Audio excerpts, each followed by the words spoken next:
Okay, so yesterday morning I was lucky enough to receive a Kubuntu Focus laptop for a review. If you're unfamiliar with this device, what this is a purpose-built Linux laptop made in collaboration with Tuxedo Computers. It comes preloaded with Kubuntu using a modified version of the KDE desktop environment, and a large portion of your purchase money is then donated directly back to the Kubuntu Council. So on their website you can custom spec your laptop ahead of purchase with the base model starting at $1,795. Having said that, the unit I have here is a total mystery to me, so we're going to find out what hardware is packed inside of it together. So here it is, sitting on my desk, and I haven't even turned it on yet because I wanted to share what it was like turning it on for the first time with all of you. So what I'm going to do in today's video is just take a general look at the hardware and software ahead of giving it a full review. Okay, so I thought I'd do a little quick unboxing just to show you guys what's inside the box. As you can see, I've had to wear some gloves here due to the coronavirus and not wanting to take too many chances with packages at the moment. And we're doing it on the floor game. It's a medium-sized box with some nice branding and design. Inside the box was a neatly packaged collection of manuals and documentation, as well as some spare screws, an SD card adapter and a secure USB key. They even went through the extra trouble of packaging a microfiber cloth inside. Next up is the power brick charger and cables. I instantly noticed that the plug wasn't quite designed for the UK. Fortunately, after hunting through my electronics cupboard, I found a suitable adapter. No worries. Now, we have the laptop itself, with the beautiful logo centered on the top. Straight away this feels like a premium device as soon as you get your hands on it, with a fair bit of weight to it too. Opening the lid reveals the keyboard with some custom standout keycaps for W, A, S and D. A reasonable sized touchpad with physical buttons for left and right click, as well as the power on button, webcam and screen. You also find a healthy selection of ports on either side, which include one DC in power port, one HDMI 2.0 port, two USB 3.0 Type A ports with one of them being powered. You get two USB 3.1 Type C Gen 2 ports. You can do DisplayPort 1.4 by USB-C, and it also has a dedicated DisplayPort of 1.4 which supports G-Sync. You get an Ethernet port, you get a 2-in-1 audio port for headphone or headsets, one 2-in-1 audio microphone and SP diff port, one Kensington lock and one 6-in-1 multi-card reader. Okay, so it's now time to get some first impressions of the laptop here. I've already turned it on because I had to set my user account and things like that, but other than that I've not done anything. So we're going to have a little look around and get some general first impressions.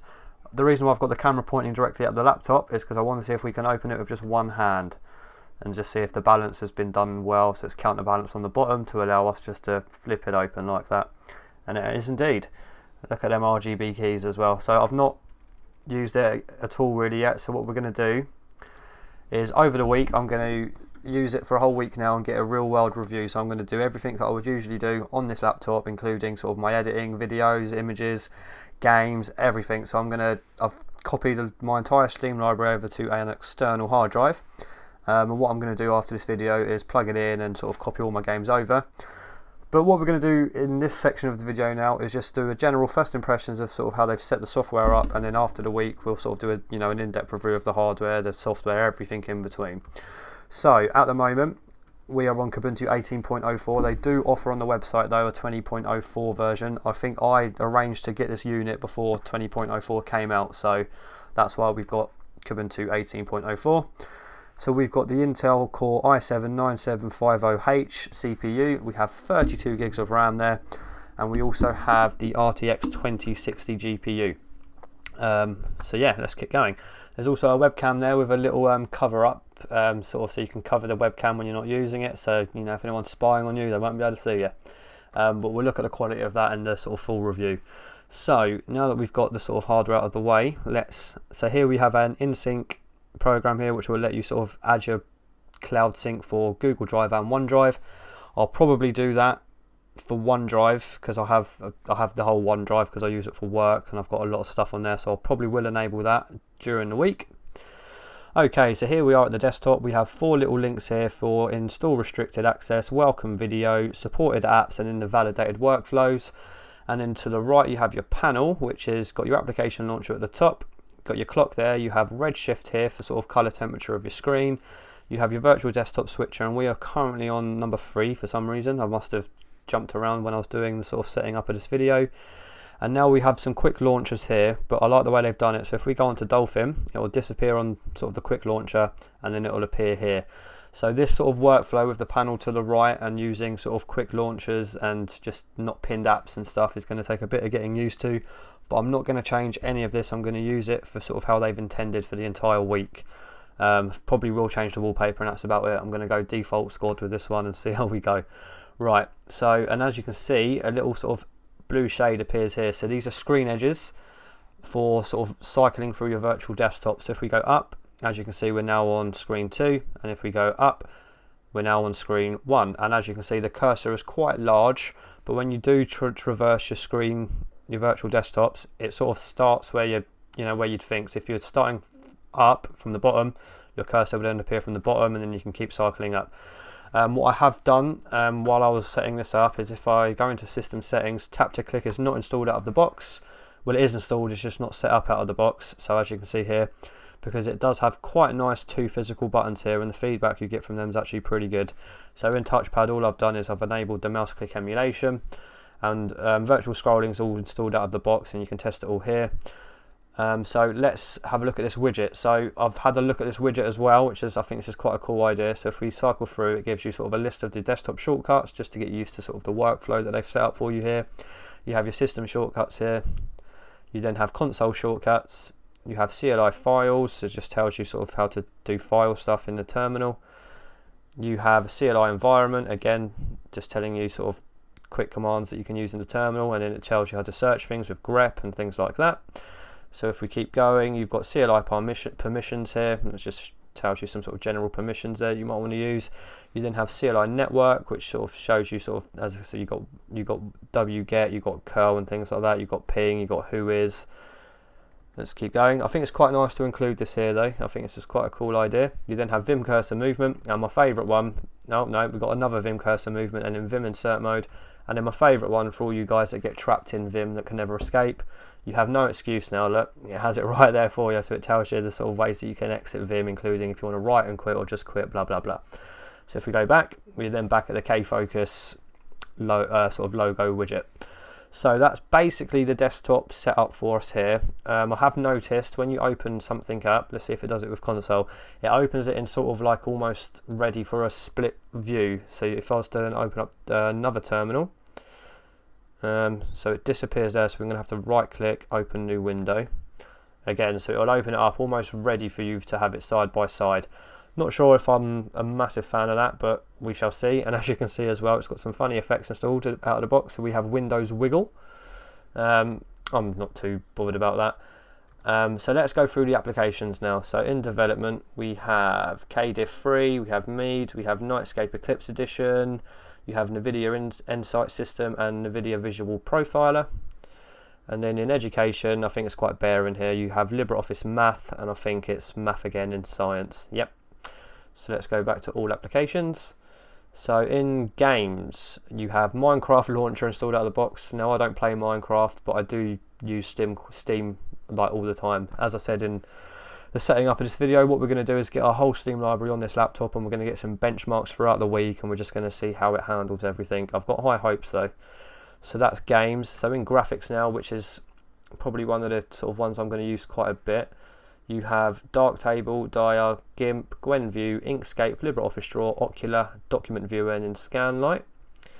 And now if we go into Internet, so you'll have obviously the sort of usual suspects that you'll see in, like the KDE suite of applications, but you have Aggregator, Contact Theme Editor, Contact Print Theme Editor, Contact Theme Editor. Dropbox is installed out of the box. You get 2 web browsers, so Google Chrome and Firefox. You get InSync, which is what we saw earlier for sort of your cloud syncing connection stuff, and then you have Kmail theme editor, Conversation, KRDC.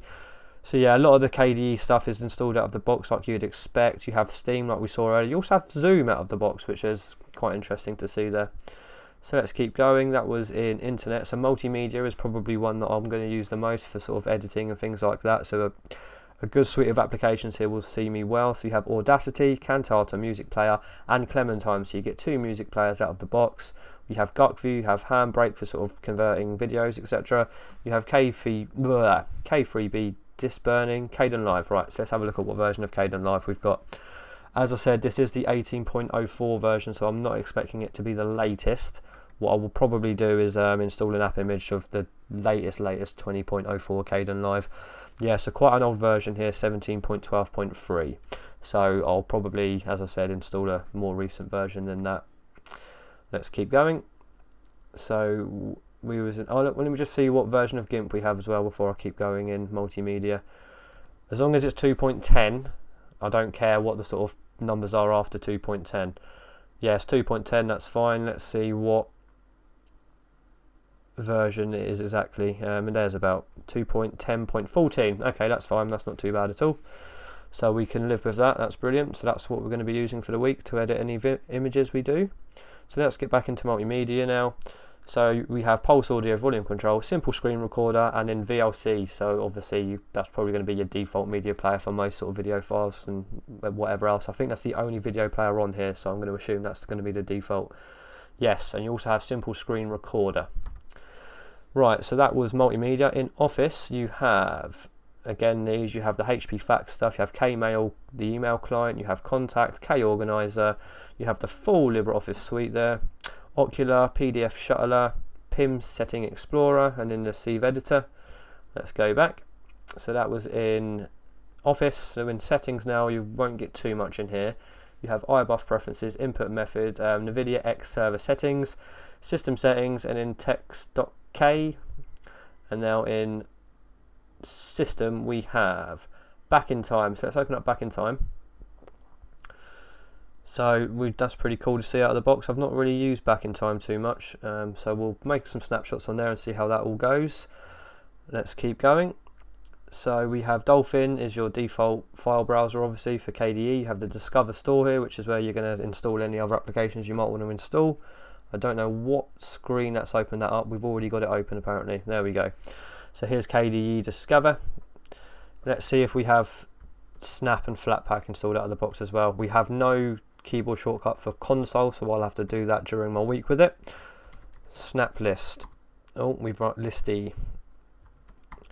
So we have no snaps installed out of the box. Let's see if Flatpak's installed out of the box. And Flatpak isn't installed, so it's got Snap installed out of the box, but no Flatpak. So let's keep moving. So we was in System. So what else do we have? We have K3B again, KDE Disk Partition Manager, Console, NVIDIA X Server Settings again, Startup Disk Recorder, K Wallet, and then K System Log. Let's get back into our applications. Oh, we've got onto places and things like that. Let's go back here. Okay. Right, I think what's left is Utilities. So you have GVim, the text editor, Kcalc, Diff PDF, Arc for your archiving, Kfind, Cleopatra, Knotes, Spectacle, and then Vim there. And you also have VirtualBox installed out of the box. What's in Lost and Found? So in Lost and Found is the Focus stuff, and then JetBrains Toolbox. Okay, cool. So that's the packages installed out of the box. I'm gonna now spend a week with it, like I said before, and I'm gonna do everything that I would be doing sort of on my computer, but on this laptop. So I'm gonna sort of end the video there because I want to save everything else now for the full review. Hopefully I'll have it out in about 7 to 8 days. So I'm going to use it for 7 days starting from today, and then we'll go into it then. But thank you for watching the video. If you've enjoyed this, please subscribe, and I'll see you on the next one. Bye bye.